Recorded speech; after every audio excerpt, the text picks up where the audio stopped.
My boss stood at my desk, furious because I had taken my lunch break 30 minutes late. Never mind that I'd been on the phone all morning fixing a mission-critical system with hundreds of packages waiting to ship. Never mind that I hadn't left my post until the job was done.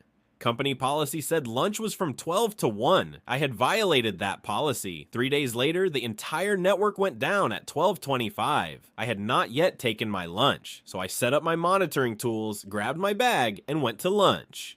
This is a story about a small business, a first IT hire, a boss who wanted the rules followed exactly, and the single most satisfying lunch break in the history of information technology. Hit that like button, subscribe if you're new, and let me tell you about the 30 minutes that followed company policy to the letter. A little context helps here. I was the first IT person this company had ever hired. Small business, no formal IT infrastructure to speak of. My boss had been keeping things running through a combination of instinct and determination, but had no formal training and, by his own admission, no real desire to develop any. The goal was to hand the technical work off to someone who actually knew what they were doing. That someone was me. I came in with decades of blue-collar work experience and an associate's degree in IT with a networking specialization nearly finished. I understood systems, I understood troubleshooting, I understood that sometimes you stay at your desk until the job is done because that's what the job requires. 3 days before our story reaches its satisfying conclusion, the company's only computer running the shipping software went down. Not slow, not glitchy, down. And sitting behind it were hundreds of packages waiting to ship, which meant every minute that computer stayed down was a minute of real operational consequence. I assessed the situation and gave my recommendation immediately. Reimage the machine, wipe it, restore from a known good backup I had prepared for exactly this scenario, and have it running cleanly within a predictable time frame. The owner overrode me. He had paid for tech support contracts on the installed software and wanted to work through official channels, delete and reinstall programs individually, call each vendor's support line, work through it piece by piece rather than starting fresh. His call, his business. I followed orders. What followed was hours on the phone, working through one vendor after another, troubleshooting in sequence while the shipping backlog waited. I did not leave my desk. I did not take a break. I stayed until the machine was operational because that was what the situation required. By the time the job was done, my lunch window had passed. I took my 30 minutes when I could and came back to my desk. My boss was waiting for me. He was furious, not about the outage, not about the hours I'd spent on the phone resolving it, about the lunch.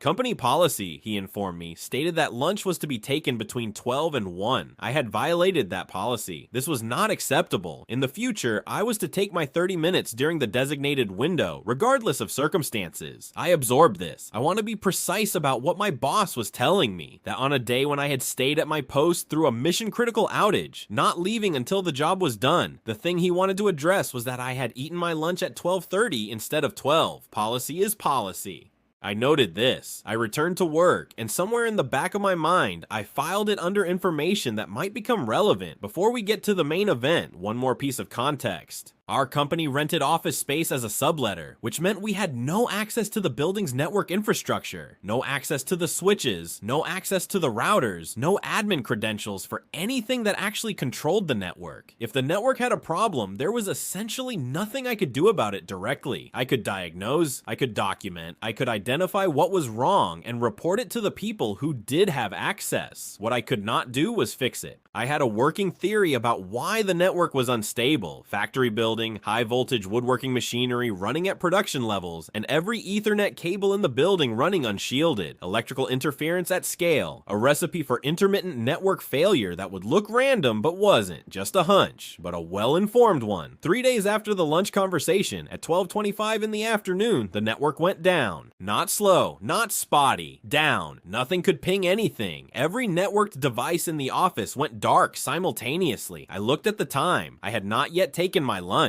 I considered the situation carefully. The network was down. I had no access to the infrastructure that controlled the network. There was nothing I could do to fix it. I could diagnose, I could monitor, I could document, but the actual resolution required people with credentials I didn't have. What I could do was set up Wireshark to capture network traffic data for analysis when things came back up, run a continuous command line ping to log exactly when connectivity returned, and generate the documentation that would help identify the root cause afterward. I did all of that, then I checked the time again. 12:25, lunch was from 12 to 1. I grabbed my bag and went to lunch. My boss was standing at my desk when I got back. The network was up, had come back on its own while I was gone, as intermittent interference-related outages often do. He delivered the news with a particular energy, the passive-aggressive announcement of someone who wanted credit for something, and was also acutely aware that he had no grounds to say what he actually wanted to say.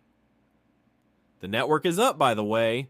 He didn't push further. He didn't call me out. He couldn't. I had followed policy exactly as instructed. Lunch was from 12 to 1. I had taken my lunch from 12 to 1. My monitoring tools were running and had captured the data I needed. I had the full "I told you so" ready if he wanted to have that conversation. The unshielded cables, the high voltage machinery, the infrastructure access we didn't have, the fundamental impossibility of me fixing a problem in equipment I couldn't touch.